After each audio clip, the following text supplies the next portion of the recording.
दैनिक आहार है वचन का प्यारा उपहार। रोज का है ये आत्मा का पोषण संसार। हर शब्द में छुपी है ईश्वर की पुकार।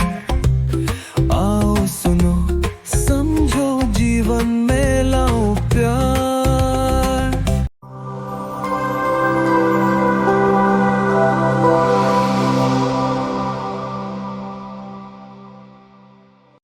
आज के सुसमाचार में हम देखते हैं कि जब यीशु एक घर के अंदर लोगों को उपदेश दे रहे थे, तब उनकी माता और उनके भाई उनसे मिलने आए।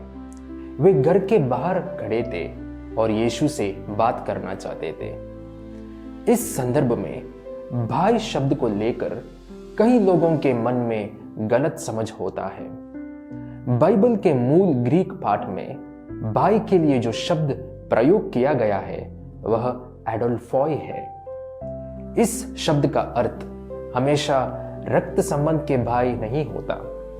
ग्रीक भाषा में एडोल्फोई शब्द का प्रयोग अक्सर निकट संबंधियों जैसे चचेरा भाई, भांजा, भतीजा और कभी-कभी एक ही समुदाय के सदस्यों के लिए भी किया जाता है। इसलिए सुसमाचार में जिनके बारे में भाई कहा गया है वे मरियम के बच्चे नहीं थे। मरियम उनकी माता नहीं थी। कलीसिया स्पष्ट रूप से सिखाती है कि मरियम अपने पूरे जीवन भर कुंवारी रही। अब हम सुसमाचार की घटना पर ध्यान देते हैं।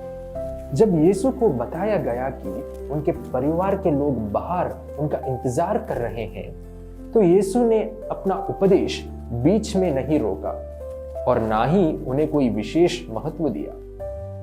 इसका मतलब ये नहीं कि यीशु ने अपनी माता को नजरअंदाज किया, बल्कि यीशु हमें एक गहरा संदेश देना चाहते थे।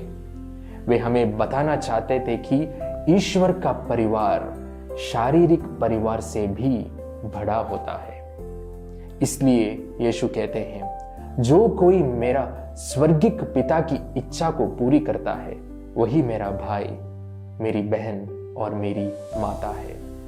प्रिय मित्रों, यीशु के साथ हमारा सच्चा रिश्ता सिर्फ शारीरिक या रक्त संबंध पर आधारित नहीं है, बल्कि ईश्वर की इच्छा को पूरी आज्ञाकारिता के साथ पूरा करने पर आधारित है।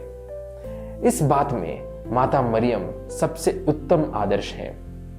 जरा कल्पना कीजिए, अगर कोई माँ अपने बेटे से मिलने आई और उसे बाहर इंतजार करना पड़ा तो ये आसान नहीं होता। फिर भी मरियम ने सब कुछ विनम्रता और शांति के साथ स्वीकार किया। उन्होंने यीशु को सिर्फ अपना बनाकर नहीं रखा, बल्कि उसे पूरे दुनिया के लिए अर्पित कर दिया। इस घटना के माध्यम से यीशु अपनी माता की सच्ची महानता को प्रकट करता है। मरियम सिर्फ इसलिए महान नहीं है क्योंकि वे यीशु की माता है, बल्कि इसलिए महान है क्योंकि उन्होंने ईश्वर की इच्छा को पूर्ण रूप से पूरा किया। प्रिय मित्रों, आज का सुसमाचार हमें एक सत्य पर ध्यान केंद्रित करने के लिए बुलाता है, ईश्वर के परिवार की सच्चाई पर। यीशु और मरियम की तरह हमें भी अपनी आराम के क्षेत्रों से बाहर निकालकर ईश्वर की इच्छा को पूरा करना है। हमारा प्रेम और उदारता सिर्फ अपने परिवार और मित्रों तक सीमित नहीं रखना चाहिए, उसे परिवार के सीमाओं के बाहर भी फैलना चाहिए, विशेष रूप से गरीबों, बीमारों, अनाथों और विधवाओं तक। यीशु आज हमें याद दिलाता है कि सिर्फ क्रिश्चियन नाम रख लेने से हम सच्चे ईसाई नहीं बन जाते। सच्चा ईसाई वही है जो ईश्वर की इच्छा पूरी करता है, जो ईश्वर की दृष्टि में सही और अच्छा कर्म करता है। जो ईश्वर की इच्छा पूरी करता है वही सच में उनके परिवार के सदस्य होते हैं। उनके लिए यीशु भाई होते हैं और मरियम माता होती है। आमीन।